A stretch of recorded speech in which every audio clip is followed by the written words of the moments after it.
Assalamualaikum semua. Hari ini kita sambung lagi ya, bab 7 respirasi sel.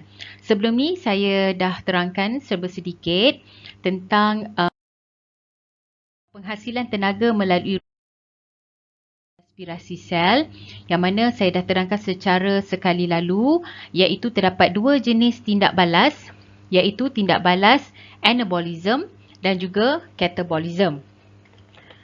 Kemudian kedua-dua jenis tindak balas ini melibatkan tenaga dan yang mana katabolism membebaskan tenaga,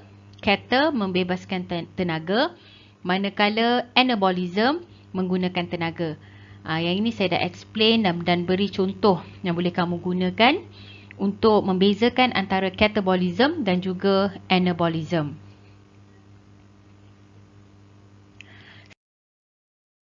Seterusnya kita nak tengok substrat utama dalam penghasilan tenaga. Okey, respirasi sel dijalankan untuk menghasilkan tenaga bagi keperluan aktiviti semua sel hidup. Respirasi sel ialah proses pengoksidaan molekul organik. Okey, proses pengoksidaan molekul organik melalui beberapa peringkat bagi membebaskan tenaga dan substrat utama bagi respirasi sel yang kita tahu iaitu glukosa. So maksudnya respirasi ni yang kita nak belajar hari ini, poin utama dia ialah pengoksidaan glukosa untuk membebaskan tenaga.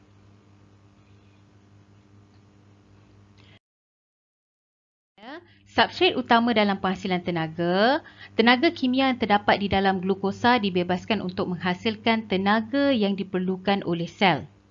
So dalam manusia dan haiwan, glukosa diperoleh daripada pencernaan karbohidrat. Yang ini dia relates dengan kita punya pembelajaran yang sebelum ni, iaitu dalam bab 4 kita belajar tentang monomer bagi karbohidrat, iaitu glukosa.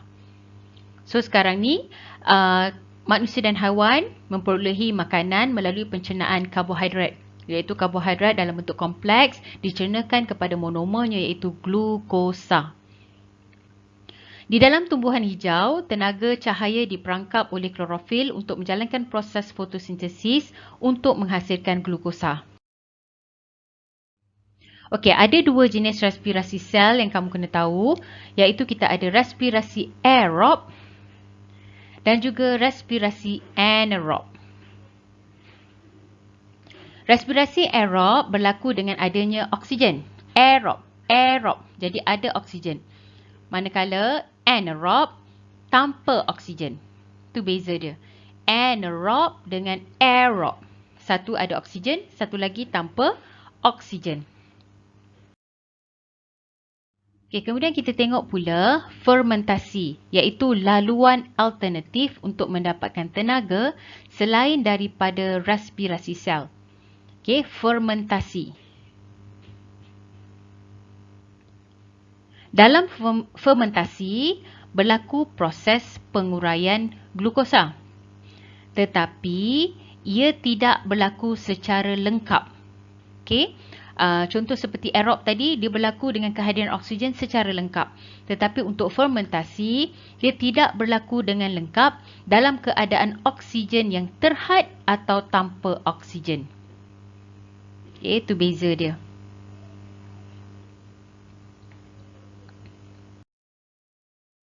So seterusnya kita akan masuk kepada 7.2 iaitu respirasi aerob. So kita nak tahu apa dia respirasi aerob. Respirasi aerob ialah proses penguraian glukosa dalam kehadiran oksigen untuk menghasilkan tenaga kimia. Okey. Oksigen digunakan untuk mengoksidakan glukosa bagi menghasilkan karbon dioksida, air dan tenaga. Okey, maksudnya kalau kita buat dalam bentuk persamaan, kita akan dapat hasilnya pengoksidaan glukosa tadi akan mendapat hasil karbon dioksida, air dan tenaga. Okey, respirasi aerob ni merupakan proses yang bermula dengan glikolisis. So kamu nampak perkataan lysis kan. So lysis ni bermaksud pemecahan atau penguraian. So dia ada glyco kat sini. So glyco ni mewakili penguraian glukosa atau pemecahan. So, lebih tepat penguraian lah di sini Penguraian glukosa dengan bantuan apa? Enzim. So glycolysis bermaksud penguraian glukosa oleh enzim. Dan proses ini berlaku di sitoplasma. Maksudnya komponen di dalam sel yang di mana tapak berlakunya glycolysis ini di sitoplasma. Okey, satu molekul glukosa akan diuraikan menjadi 2 molekul piruvat.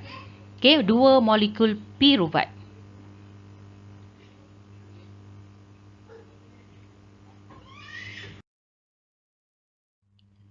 Okey, so tadi kita tahu bahawa glycolysis adalah proses yang berlaku di dalam sitoplasma di mana glukosa mengalami penguraian, berubah atau bertukar menjadi piruvat. Kemudian peringkat seterusnya disambung pula dengan pengoksidaan piruvat. Okey, pengoksidaan piruvat di mana dia berlaku dalam mitokondrian menghasilkan hasil akhir bagi respirasi aerob, iaitu karbon dioksida, air, tenaga. So nampak beza kat sini akan ada 2 komponen dalam sel yang terlibat di dalam respirasi aerob, iaitu sitoplasma di mana tapak berlakunya glycolysis dan satu lagi mitokondrian tempat berlakunya pengoksidaan piruvat. So proses glycolysis dan pengoksidaan piruvat ni ialah proses yang berterusan. Bermula dengan penguraian glukosa menjadi piruvat, diikuti dengan pengoksidaan piruvat menghasilkan hasil akhir bagi aerob iaitu karbon dioksida, air dan tenaga. Okey, so kat sini huraian saja di mana peringkat seterusnya berlaku dalam mitokondrian, piruvat menghasilkan hasil akhir iaitu karbon dioksida, air dan tenaga, dan juga sebahagian besar tenaga, tenaga yang terhasil di sini digunakan untuk menghasilkan molekul adenosina trifosfat atau ATP. Ini ATP ni bentuk tenaga kita disimpan. Next. So kita tengok So proses respirasi aerob kita boleh ringkaskan seperti berikut. Molekul ATP terhasil apabila kumpulan fosfat tak organik, kumpulan fosfat tak organik ditambahkan kepada adenosina difosfat iaitu ADP. Dia punya simbol ADP. Tadi kita belajar, kita tahu dia ATP, sekarang dia adenosina. Tadi tri kan, trifosfat T, yang ni di. Kemudian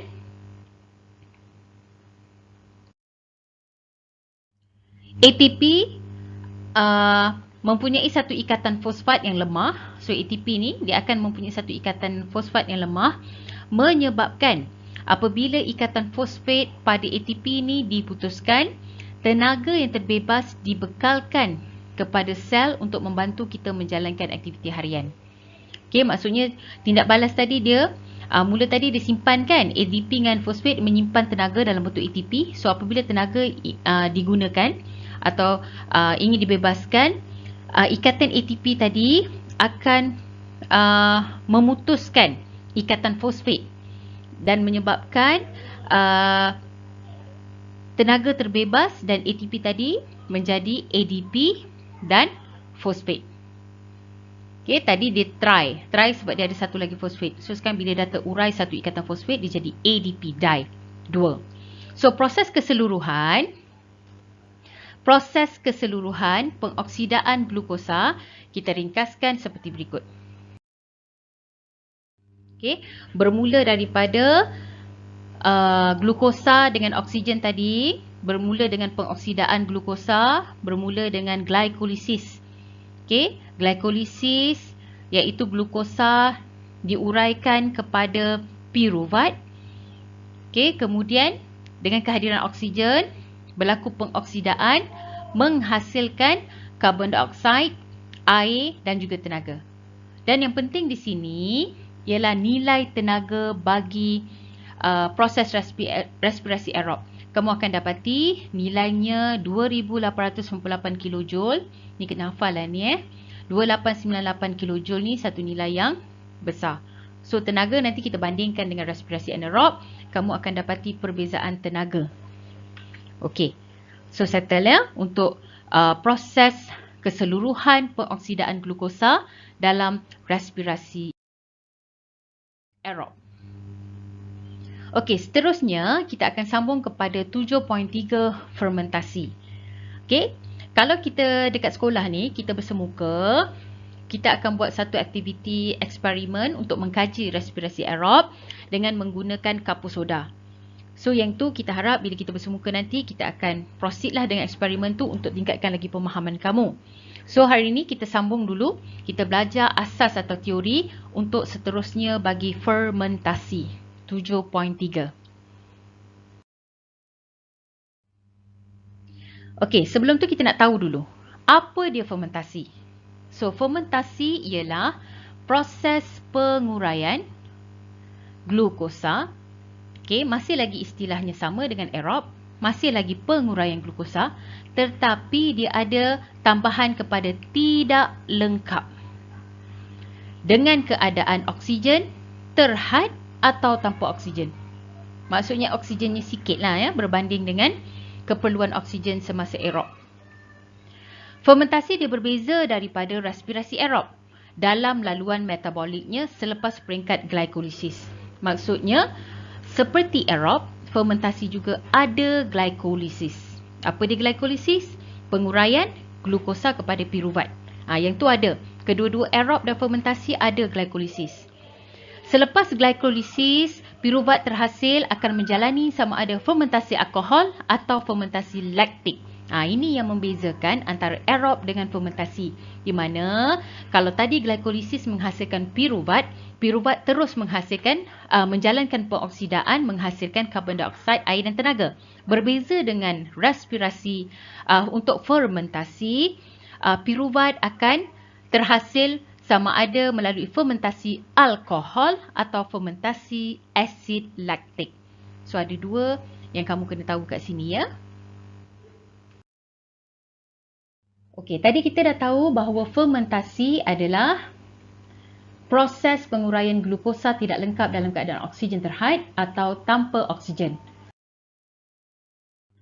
Okey, sekarang kita nak tengok fermentasi yang pertama iaitu fermentasi alkohol, iaitu proses fermentasi yang sama juga menghasilkan proses penguraian glukosa juga tetapi tidak lengkap untuk menghasilkan apa? Etanol, karbon dioksida dan juga tenaga. So berbeza dengan fermentasi aerob yang mana hasil dia karbon dioksida, air dan tenaga kan. So kat sini ada tambahan etanol tetapi tidak ada air. Dan juga kamu dapati perbezaan dari segi jumlah tenaga. Okey, berbanding aerob. Aerob 2898 kilojoule. Kena ingatlah tu ya. Manakala tenaga untuk fermentasi alkohol hanyalah 210 kilojoule. Itu perbezaan dia. Okey, kemudian kita tengok pula contoh fermentasi yeast. Okey, dia ada dua fermentasi untuk alkohol ya. Satu yeast, satu lagi tumbuhan. Kita tengok fermentasi yeast. Okey. Etanol digunakan dalam pembuatan beer dan wine. Okey, kita tahu beer dan wine dia ada etanol, alkohol lah. Dan karbon dioksida yang dibebaskan semasa proses fermentasi alkohol tadi akan menaikkan adunan dalam pembuatan roti. So ini biasa.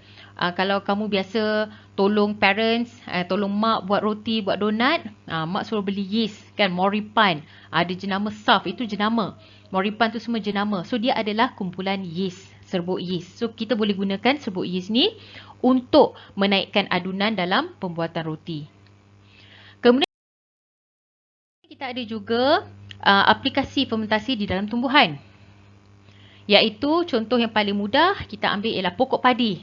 Yang mana kita tahu, okay, pokok padi dia tumbuh dekat kawasan berair.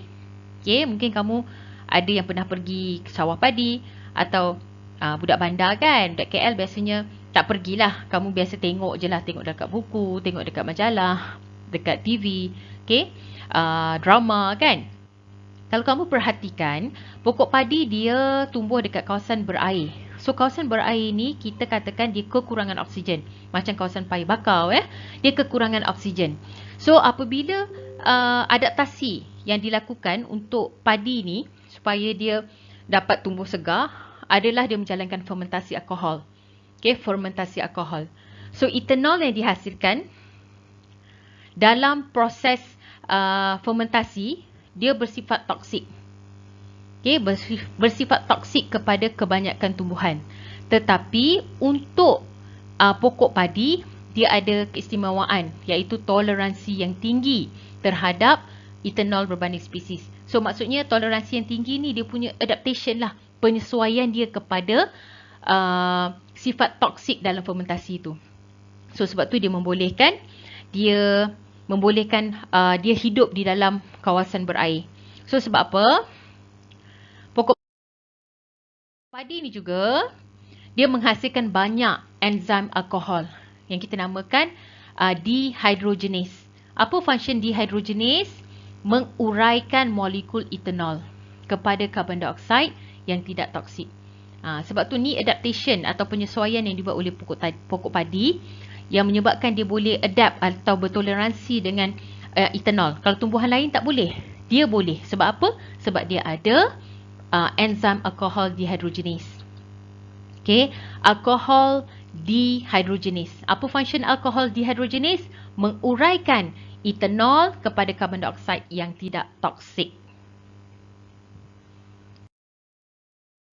Okey, seterusnya kita nak tengok pula apa dia fermentasi asid laktik. So macam tadi kita tahu bahawa fermentasi ada dua jenis iaitu alkohol dan juga asid laktik. So masih juga yang sama, penguraian glukosa sama melibatkan glukosa iaitu glykolisis. Tetapi membezakan untuk fermentasi asid laktik hasilnya adalah asid laktik dan tenaga. Tadi alkohol hasilnya etanol, karbon dioksida, tenaga. Tetapi untuk asid laktik dua je hasil dia, asid laktik dan tenaga. Dan untuk fermentasi asid laktik ni dia berlaku dalam dua tempat yang utama iaitu pada lactobacillus dan juga sel otot manusia. So kita nak tengok dua jenis fermentasi asid laktik ni Okey, so pertama dalam bakteria lactobacillus. So apa dia bakteria lactobacillus ni? Dia adalah bakteria yang menjalankan fermentasi untuk menghasilkan dadih. Fermentasi susu untuk menghasilkan dadih. So apa yang lactobacillus buat? Dia akan bertindak kepada laktosa, iaitu gula susu. Kita dah belajar sebelum ni kalau masih ingat. Kita ada laktosa sebagai disakarida, iaitu mamat, suker, laili. Maltosa, sukrosa, laktosa. So laktosa ni berada di dalam susu. Dia sejenis gula susu. So lactobacillus akan bertindak ke atas laktosa untuk menukarkan laktosa ini kepada asid laktik. Asid laktik. So apa function asid laktik? Dia akan menggumpalkan kasin. So kasin ni sejenis protein susu yang berada dalam susu tu supaya susu ni tadi menjadi dadih. So dadih atau yogurt, pernah tengok kan dadih bentuk dia macam mana? Dia macam jelly-jelly lembik-lembik sikit kan? Tapi tidaklah keras seperti agar-agar. Dadih, dia macam yogurt yang bersifat masam. So ini adalah kesan daripada asid laktik yang menggumpalkan kasin di dalam susu.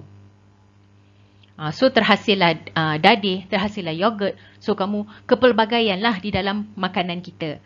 Okey. So, asid laktik juga merupakan punca yang menyebabkan yogurt kita tadi rasa masam. Okey, yang kedua adalah fermentasi asid laktik dalam sel otot manusia. So, kita nak tengok. Proses ini dilakukan oleh sel ketika melakukan aktiviti cergas. Kalau kamu tengok dekat slide saya ni gambar orang berlari kan. So dia mewakili aktiviti cergas. So apabila kita manusia melakukan aktiviti cergas, berjoging, berlari, bersenam lah biasanya buat lumba lari. So sel otot manusia ni akan mula menjalankan fermentasi asid laktik. So, kenapa dia perlu melakukan proses fermentasi asid laktik dalam sel otot manusia ni? Kerana semasa aktiviti cergas, kadar penggunaan oksigen akan melebihi kadar yang dibekalkan kepada sistem peredaran darah. So, yang kita ambil, yang jantung kita pump in oksigen tu kurang compare kepada yang otot kita nak guna. So, kat situ berlaku satu keadaan di mana kita katakan otot mengalami hutang oksigen. So, terms dia hutang oksigen. Guna lebih, supply kurang. So, kita mengalami hutang oksigen. So, apabila otot mengalami hutang oksigen ni,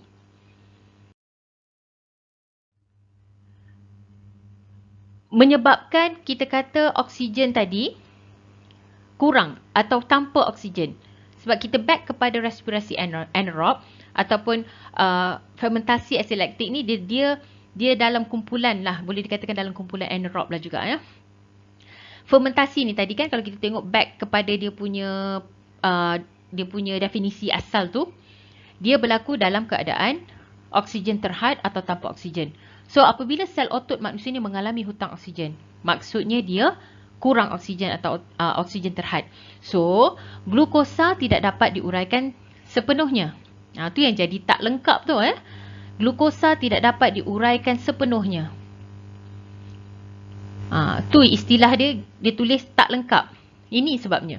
So, bagi setiap molekul glukosa, hanya 2 molekul ATP atau 150 kJ dihasilkan.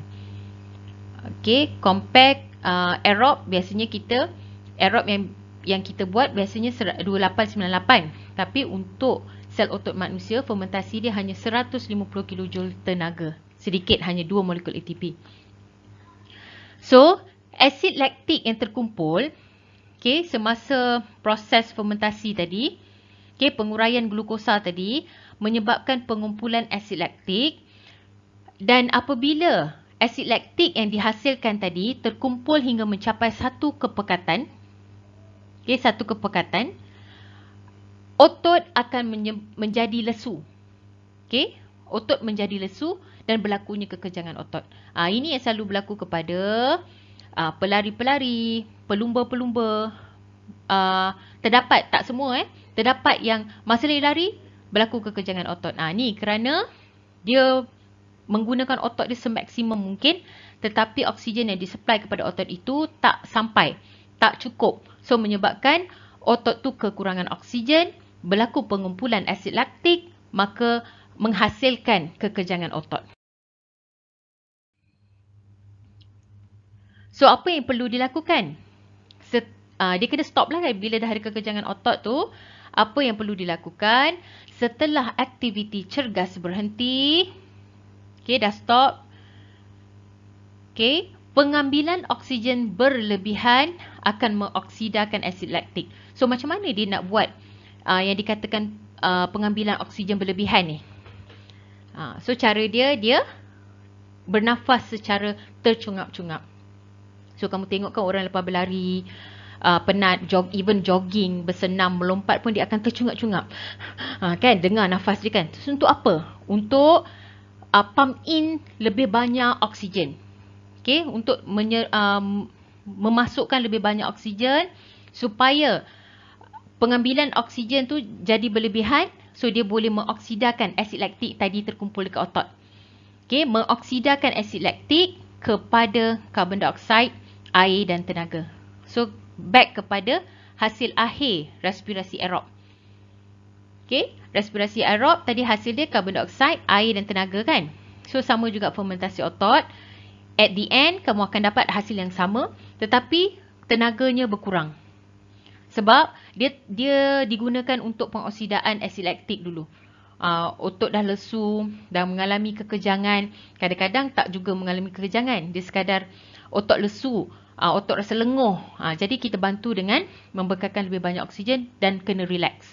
Maksudnya tak boleh continue lari juga. So, nanti hutang oksigen tu akan berterusan. So, Apabila semua asid laktik tadi dah disingkirkan, maksudnya hutang oksigen telah dibayar. Okey, dikatakan telah dibayar lah. Hutang oksigen dah tak ada, dah cukup dah oksigen. Untuk otot boleh menjalankan pergerakan dan pengecutan dan pengenduran seperti biasa secara normal, tak sakit dah, tak lenguh. So dikatakan hutang oksigen settle. Okey. So kalau kita tengok kepada graf kekurangan oksigen dan hutang oksigen dibayar, okey, kita boleh simpulkan dekat sini ya. Dari segi pengambilan oksigen, so kamu tengok pada permulaan senaman. Okey, pengambilan oksigen meningkat. Okey, meningkat secara berkala, biasa je. Okey, berlaku peningkatan. Kemudian apabila senaman diteruskan, akan berlaku kekurangan oksigen di bahagian sini, iaitu senaman yang dilakukan memerlukan lebih oksigen yang sepatutnya daripada yang diambil hanya ni, tapi yang diperlukan sehingga pink ni diperlukan. So bahagian pink ni adalah bahagian oksigen yang berkurangan. So apa yang perlu dilakukan adalah stop senaman dan buat pemulihan. Okay, dengan cara pump in more oxygen so that hutang oksigen dapat dibayar. Okay, kalau dari segi macam aplikasi matematik ni, jumlah luas pink dengan luas biru ni sepatutnya samalah. Okay, jumlah kekurangan oksigen di sini mesti dibayar dengan jumlah oksigen yang sama. Okay, yang ini dia punya graf yang boleh kita jelaskan tentang kekurangan oksigen. Okey. So seterusnya, ya, selepas kita dah tahu apa dia perbezaan respirasi aerob, ciri-ciri dia, apa huraian-huraian penting di dalam aerob dan fermentasi, kita nak tengok pula dia punya perbandingan. So bila menyebut perbandingan, kamu kena tahu dia ada persamaan, dia ada perbezaan. So bila soalan tanya bandingkan respirasi aerob dan dengan fermentasi, maksudnya kamu kena bagi persamaan, kena bagi perbezaan. Okey? So kalau dikata bezakan, bagi perbezaan je lah. So bila perbandingan, kena bagi kedua-duanya. Okey, dari segi persamaan.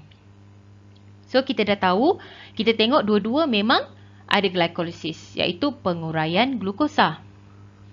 Okey, dia melibatkan penguraian glukosa dan penukaran kepada tenaga kimia. Semua ada tenaga, yang bezanya sikit atau banyak dari segi jumlah lah. Ada 2898, ada 210, ada 150. Dan proses memang bermula di satu plasma. Sebab dia bermula dengan glycolysis. Dan tapak untuk glycolysis adalah cytoplasma.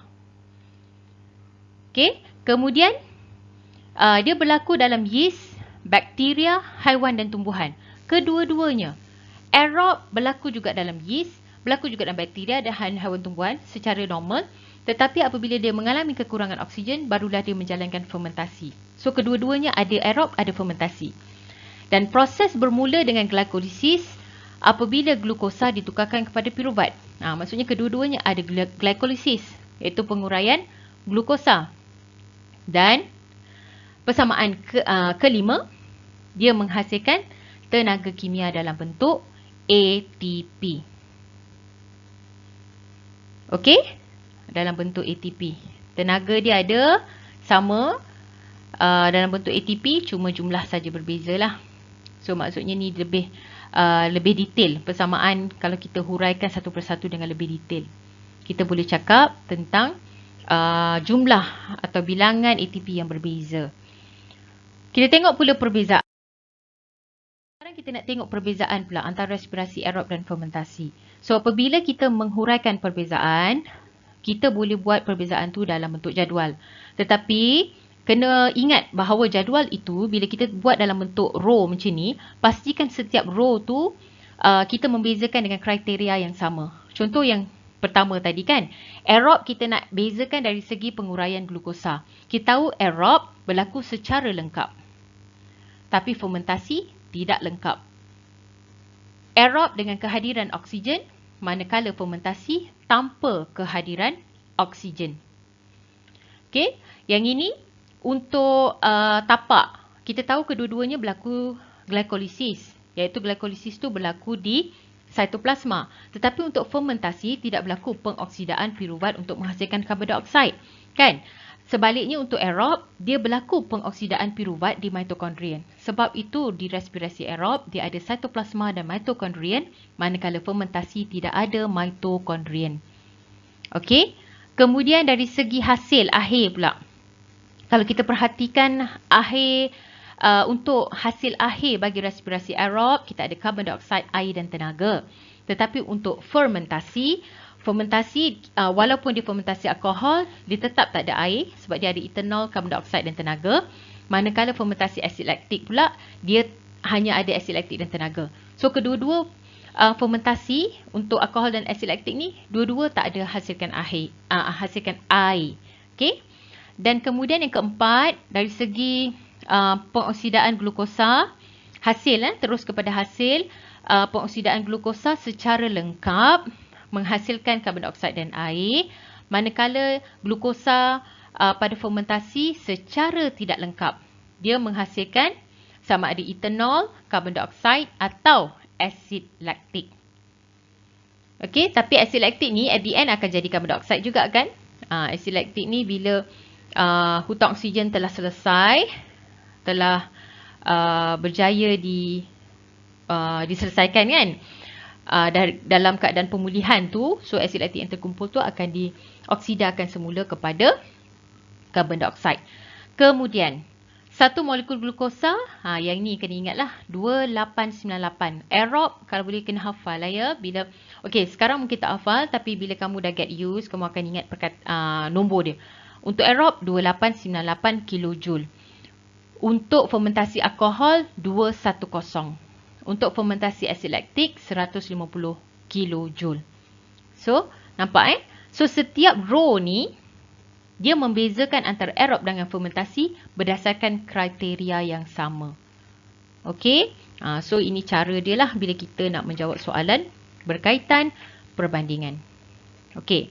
So, tamat ya. Untuk hari ini, penerangan saya berkaitan bab respirasi. So, kita akan buat latihan pengukuhan di dalam modul. So, nanti saya akan bagi arahan lah untuk kamu buat latihan dalam modul untuk lebih faham. Dan kita akan cuba bincangkan beberapa bentuk soalan yang boleh keluar daripada respirasi sel. Okey? So, secara keseluruhannya, kita ulang balik, kita nak ingat balik. So, respirasi sel ni dia terbahagi kepada respirasi aerob, respirasi anaerob dan juga fermentasi. Okey, respirasi aerob dan juga respirasi anaerob. Tapi kita ada satu lagi, fermentasi, iaitu laluan alternatif. Kalau kamu tengok muka surat 114, dia nyatakan kat situ ada 3 lah maksudnya. So, fermentasi ni dia termasuk dalam laluan alternatif. So, kita fokus kepada aerob dan fermentasi. Sebab fermentasi ni dia seperti anaerob juga. Cuma fermentasi ni mula-mula dia buat aerob, tetapi apabila dia kekurangan oksigen barulah dia buat anaerob, atau lebih tepat fermentasi pada keadaan di mana oksigen terhad. Okey, dan fermentasi pula terbahagi kepada fermentasi alkohol, fermentasi asid laktik. So, semua tu kamu kena tengok balik, tengok perbezaan balik, dan yang penting ingat hasil-hasil akhir dia. Okey, so untuk bab 7 cukup setakat ni, dan jika ada persoalan kita tanya dalam grup. Okey, sekian, terima kasih semua.